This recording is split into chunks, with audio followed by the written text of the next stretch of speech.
Hello and good afternoon everybody. This is me new stick, so I'm going to try and do a blog for the first time today. I'm down at the Forgotten Cemetery, which is down in Ferrybridge, West Yorkshire, and for the last 6-7 months or so I've been restoring it.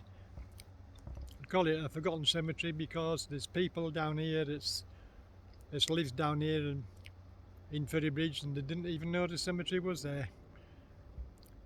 And myself, I only found it by accident when I used to train for the marathon. I used to come running down here, and I thought I'd come down one day and just have a look. And wow, what an actual treasure trove it is. Some of the graves have been down here since the 1700s. In its heyday there used to be 172 graves here, but there's not that many now. Some have been moved. And the church, there's been a church on the site since the year 1015, I think it is, 1005 or something around about that. In 1952, because it was flooded, they took it down brick by brick and they moved it, which is the church at the top of Castleford Lane now. That is the church that was here presently, and I'll just have a turn around. I can if I can find it, and just to give you a quick update. There we go. Well, that is the ginnel that they walk down, and that is half a mile long, and it starts by under the motorway bridge at Ferrybridge, under the motorway bridge near Ferrybridge Square, by the Golden Lion. And as you come down, again it opens up, and you can see the open space there. That is where the original church used to be, I do believe.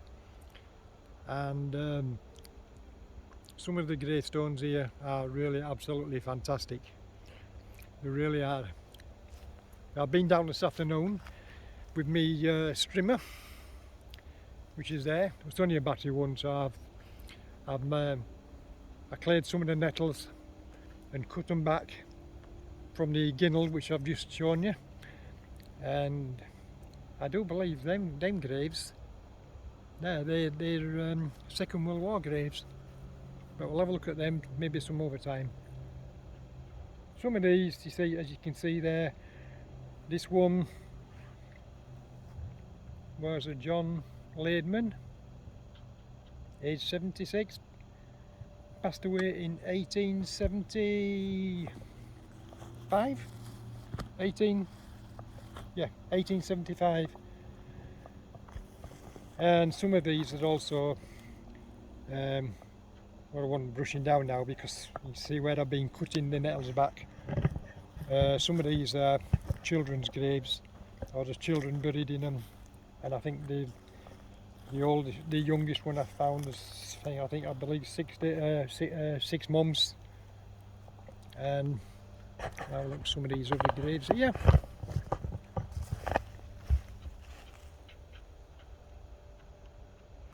I do have a bench, a metal bench, which when I've restored it I want to put down by the fence if I can, over there, and for people to have a sit down. Obviously that's only my trolley because I've lost the wheel off the other one. So here, this old grave, look, even the shape of the coffin, which that would have been an interesting grave to have a proper look at.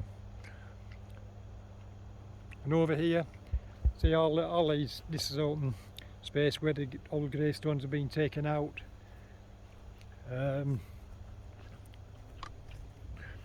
There is a family tomb which I uncovered and I've restored more or less. This has been put here recently, so somebody's took the time to build this, which is I suppose it's a good thing really, because the birds will be able to sit on it. But this is a family tomb I say, nobody's. I was talking to a bloke that's come down here every day for the last 4 or 5 years, and he didn't know this was here. He walks down with his dog, and he wants cleaning out again, but some of the rings, original rings, are still in there, and I'm guessing some of these, the long ones, I'm guessing are adult graves, and some of these smaller ones, I'm guessing, could be child's or baby graves. But again, I'm uncertain because I've got more respect than to try and open them up. You can see what I haven't been down for about 3 weeks or so, and look at those nettles. At one point I did actually clean all these gravestones up. I pulled all the weeds out, the nettles out, and in a short time with the hot weather, then they've all grown back again. So I've got a lot of work to do, and I've been doing this mostly on my own. There has been the odd person that comes down and has helped me now and again. Maggie, she's been down to help me. She's also planting some flowers. There's Andy, which has come down and also been trimming some of these the trees and that back for me. And this one again, another stone. I'll show you my famous one in a few minutes. That's one again. There's one here, if I can find it, where the this is another well, I think it's a famous one, William Butterfield of Worsborough. He lived up to, he was butler to the Dowager Viscountess Galway of Bawtry Hall. Died at Fryston Hall 31st of August 1846. Well, the Fryston Hall is no longer there, it's been demolished long ago.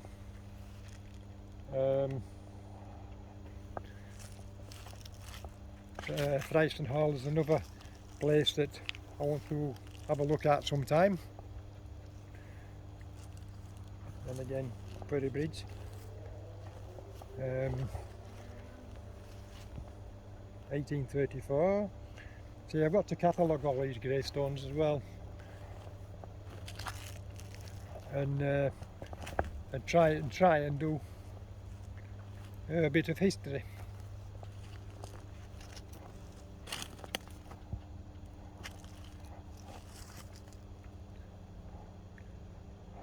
This is the one. This is the gentleman, a coachman, who was killed when the Glasgow mail coach overturned on top of him. He was 48-year old, and that, well, I'm guessing is where the Golden Lion is now.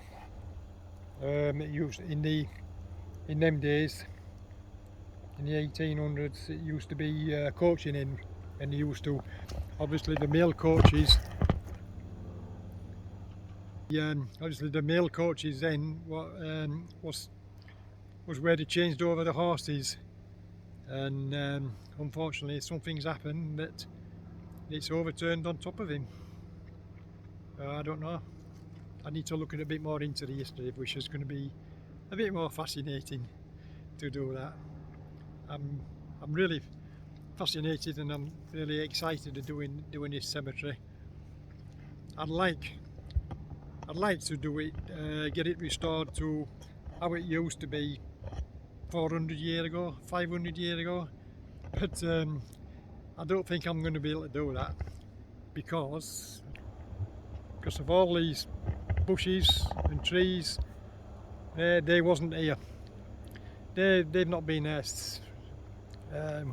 They wasn't there like 300 years ago. All these trees, all these once again, all these trees wasn't here. It was just open, just like a normal cemetery, from what I've seen in the photos. So all them graves have been taken up, and all these restored. They've all been cleaned up, most of them, just want rebushing down again.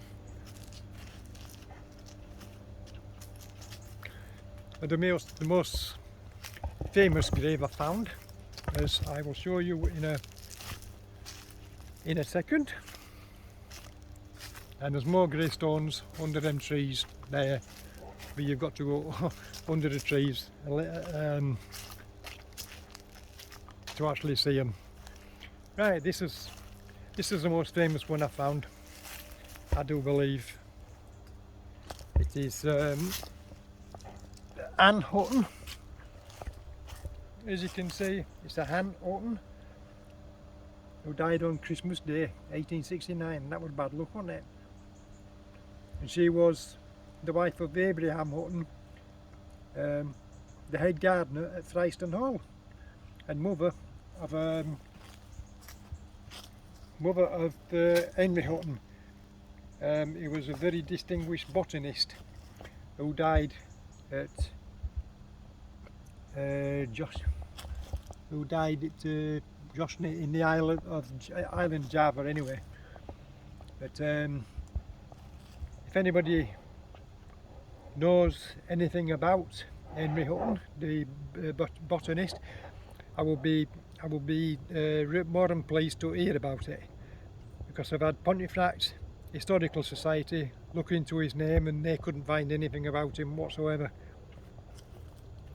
So anybody knows anything about him, then please get in contact with me, and I will be pleased to learn anything about him at all. So, and over there is down. We'll just have a quick walk. Oh, bits of sunshine. And once again,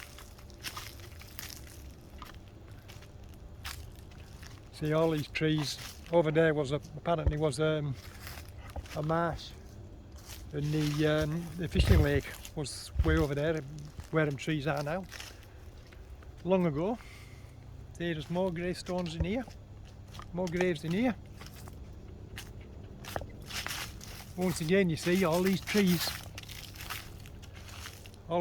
wasn't here then. They were just open. That's another one of those. Some numpties here's been out having a fire. That's one which I tried to restore. And at one time I did actually clear it all up and there were no leaves in it at all, but as you can see, all the leaves we could really do with clearing out. So if anybody